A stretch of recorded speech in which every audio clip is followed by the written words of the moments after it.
Today, I'm going to dive a little bit into one of the biggest questions that I get, um, which is why does my child struggle to follow my requests? Or, in the terms I might hear more often, why does my child not want to do anything that I ask them to do, or why can they not?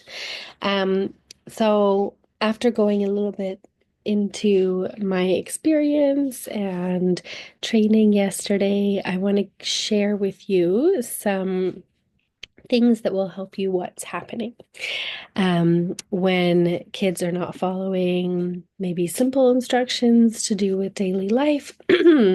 Apologies, I'm a bit hoarse today. So this might be not following instructions, or it could be kids having meltdowns when asked to do something, or maybe refusals happening.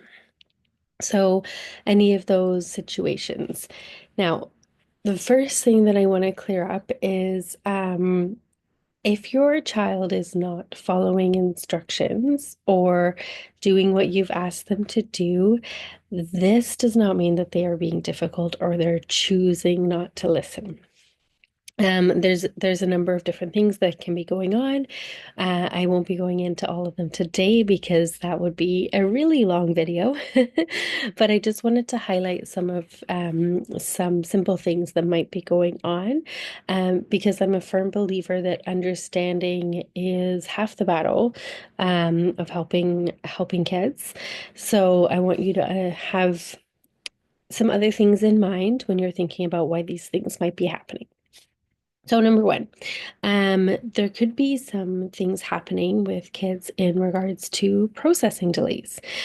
Some kids need a little bit longer to be able to process the language that has been used to ask them to do something.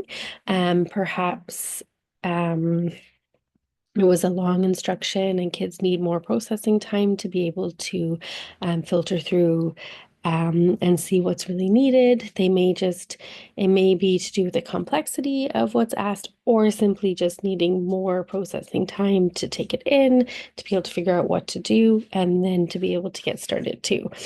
Um, there could also be something around the task that's being asked feeling too big or unclear, or it may be competing motivations. So, for example, if a child, I'm thinking of an example of teaching a little one to use the bathroom. So, when we are doing toilet training, we're having to make those trips to the bathroom fairly often. And well, along the way, kids may be at the stage where you're telling them to go all the time, or now maybe they've sometimes asked or shown you that they've needed to go themselves, or maybe you're just at the reminder stage. So wherever you're at, often these reminders or times they need to go are happening while they're doing something else. So kids may be fully engrossed in a task, really, really enjoying what they're doing, and then worry that maybe that thing won't be there when they get back. Maybe they just don't want to leave that thing. We have to think about is the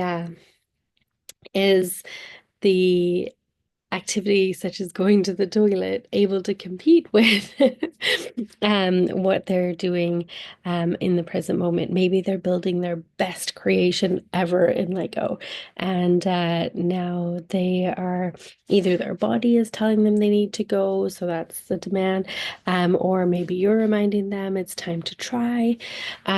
So that could be a reason that the child is not following that instruction.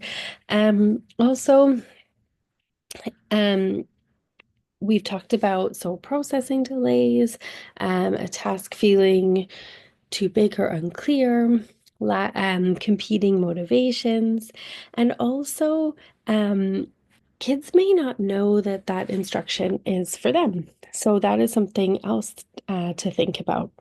So in terms of what we can do for those things, um, often sorry, one more.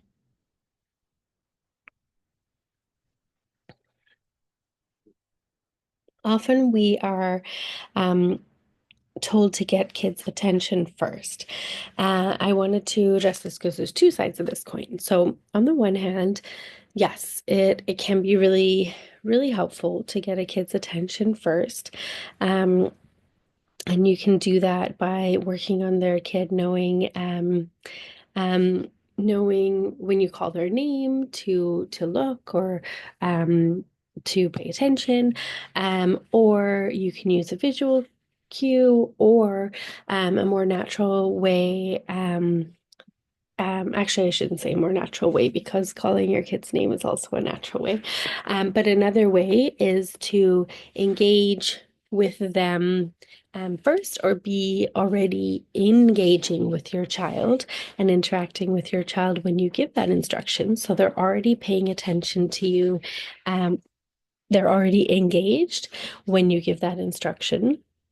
Now, the reason I say there's two sides to this coin is because for kids in school, they're not always going to hear their name when they're asked to do something. There's a lot of group instructions that happen in school, like line up at the door, there's the bell, go get your lunch boxes, put this in the tray when you're done, take your seats, all of those things. There are lots and lots of those instructions given all day, every day.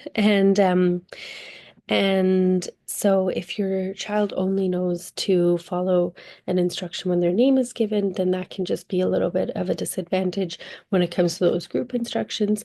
Not saying it's not a good strategy, but just something to be aware of. And so if you work with your child on getting their attention first before the instruction, just also at times work on and be mindful and intentional about also working on those more group type instructions. Another strategy is to make what you're asking your kid to do really clear and appropriate um, to where they're at with their language. So make it really specific. Instead of saying it's time to get ready for bed, you can say, okay, it's time to get our pajamas on, if that is step one of getting ready for bed. Because getting ready for bed is actually probably made up of about five different things. We've got maybe your kiddo needs to go to the washroom, maybe they put on their pajamas, they're going to brush teeth. I don't know, maybe it involves tidying up or reading or a few things in their routine. So instead of giving that big instruction that encompasses a lot of small tasks, give them the one step at a time and the really specific step, which will be helpful in making it seem much more simple and achievable.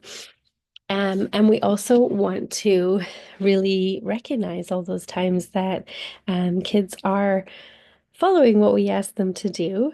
And this could be with verbal verbal. We could let them know, oh, I really appreciate that you did that right away. Thank you. That was amazing. Or following it up with other things that they like to do. Maybe you do a fun little game after they do the first part of their getting ready for bed routine. And then you ask them to do the next thing, and then there's a fun little game around that. Um, Now, thinking about, um, I'm going to go into this on another day as well, but if you're finding that your child is often having a meltdown when you're giving instructions or having a lot of refusal around it, we'll also want to consider if there's any sensory things at play, if there's any things that you can do beforehand to make those behaviors less likely, any ways to prep the scenario. So those are a few other things to consider.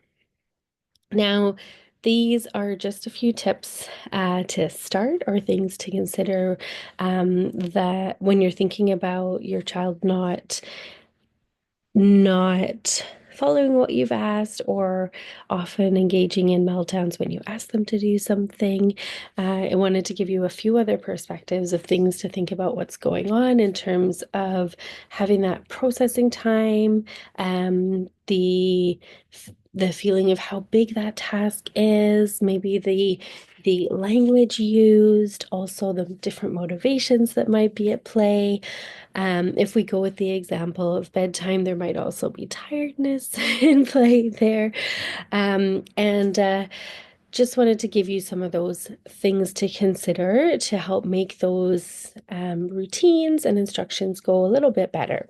Now, in the balance program that I will talk about a little bit more in the group, there are some other step-by-step strategies that we go through that makes cooperation feel really natural without any power struggles or frustration on the part of parent or kid. And um, that is something that I can definitely share more about. But I would love to know, did any of the examples resonate with you? Did we cover some of the situations that come up for you? Do you have any specific um, questions around this? Is there any one request that you give your child that they struggle with the most? Drop it below in the comments because I will come back and check in and see how I can help. Take care and see you tomorrow.